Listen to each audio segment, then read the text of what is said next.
Right now, there is a giant budget debate taking place in the United States, in the U.S. Congress. It's a battle between the Republicans and the Democrats. It's between the Congress and the White House, and it's a kind of battle royale. There's a kind of everyone is very angry at the moment, evidently, and everyone is very upset.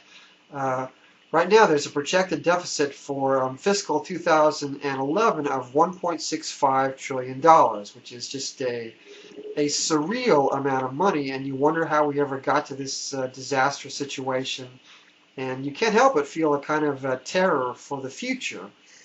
But currently, the debate is between basically the Republicans who want to cut the deficit perhaps some $40 billion, so they're going to lower it from 1.65 to 1.61, and the Democrats only want to lower it to 1.62. So it's a completely meaningless deficit. It's a completely meaningless debate. It doesn't make any difference, and you basically want to take the Republicans and Democrats and throw them both into the river. You think that they should, both parties really should be fired from their job and tossed out of Washington D.C. because this is a disaster. Now you could ask yourself, well, how bad is it? Well, one indication of how awful it could be, it really is the fact that 2 days ago Portugal decided that it had to seek help from Europe. It was going to go bankrupt, so they're seeking a bailout. But in Portugal, they've got a budget deficit of 8.6% of their gross domestic product, 8.6%. But in America, right now, we're scheduled to have a deficit of over 11%. So it's hideous. What really needs to happen in Portugal is that Europe should refuse to bail them out. They need to teach everyone a lesson. It would be better off if Portugal was left on its own, let them go bankrupt, let them declare bankruptcy, let them solve their problems on their own. It's going to be cheaper in the long run if they were allowed to just face their problems. It would be better for the whole wide world. And frankly, this should have happened to Greece. Now, you can ask yourself, well, who is to blame in America? Who is to blame in the world? Well, on the one hand, I would simply blame the voters. The person who is at fault, the person who is doing the bad thing, the person who is evil, that would be everybody. Everyone in America, everyone in Portugal, everyone in Europe. In America, everyone who supports the Republicans and the Democrats is to blame. Everyone who supports the conservatives and the progressives is to blame. Everyone who has voted for the Republicans and the Democrats is to blame. But if you want to go beyond that, you could say it's also the politicians, because it's the politicians that vote, that are responsible, that are supposedly experts, that have it in their power to do right and wrong, and they're consistently choosing to do wrong. This has been going on for as long as you can remember, but certainly it's been going on for, especially since the last 100 years or so, especially since World War I, and certainly ever since the New Deal in the 1930s and the Great Society in the 1960s. But if you want to go beyond that, you could say, well, the person to blame would be the intellectuals, the people that teach at college, because they're all supporters of right-wing conservatism or left-wing progressivism.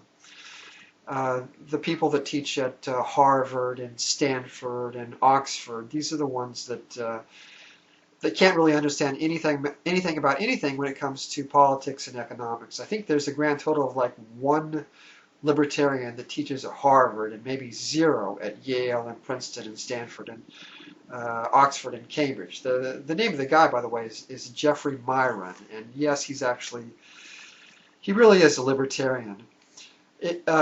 Another indication of how bad the current situation is and how desperately we need to choose a different way is to remember that the public debt in the United States was as low as $3.3 trillion in 2001.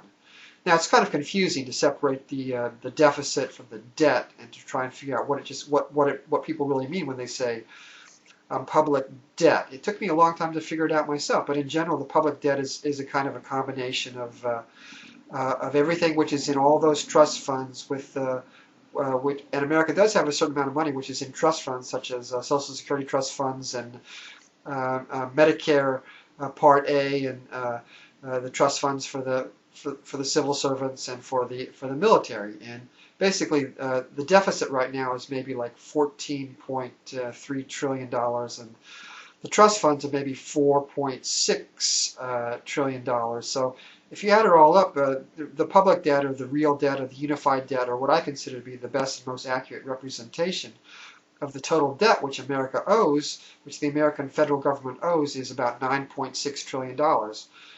Which is dreadful, because it means that over the last 10 years and 2 months it's gone from 3.3 trillion to 9.6 trillion. And this is courtesy of our good friends, the drunken sailors George Bush and Barack Obama, who again know nothing, but really nothing about politics and economics, and nothing about sociology too as it relates to politics. In the end, I guess you can say that the welfare state is killing us. The Republicans and the Democrats are driving us over the edge of a cliff. It's a kind of ongoing disaster. I don't know when the disaster is going to take place, maybe 5 years, maybe 10 years. But if we continue at this current rate, which is maybe like a deficit of at least $1 trillion per year, I wouldn't be surprised if we had some sort of a hideous disaster of a depression, or like a 5-year depression, a 10-year depression, a 15-year depression, if we don't solve the deficit problem. It's I don't see how right now the deficit which is, I guess, equal to the gross domestic product of $14.3 trillion. That's one way of looking at it, or the other way is the unified debt, which is $9.6 trillion. But because it's about equal to 100% in some senses, I wouldn't be surprised to see it goes up to as much as to 200%, and that will be. Maybe that's it. That will be the destruction of America. That will be a kind of a final bankruptcy. So it's a disaster. In the end, we just have to find some way somehow to get rid of this evil and hideous and idiotic 1930s New Deal, this 1960s Great Society. We've got to finally figure out a way to terminate Social Security, Medicare, and Medicaid. We've got to finally stop bailing out all these companies and all these countries. It would be nice if a country like Greece was allowed to go bankrupt, or if a country like Portugal was allowed to go bankrupt, because otherwise it's going to be basically the United States which is going to go bankrupt, and there isn't going to be anybody who's going to bail out the United States of America. In essence, we've got to figure out a way to get to freedom. We've got to figure out a way to get to capitalism, because the welfare state, this semi-commie welfare state, is killing us.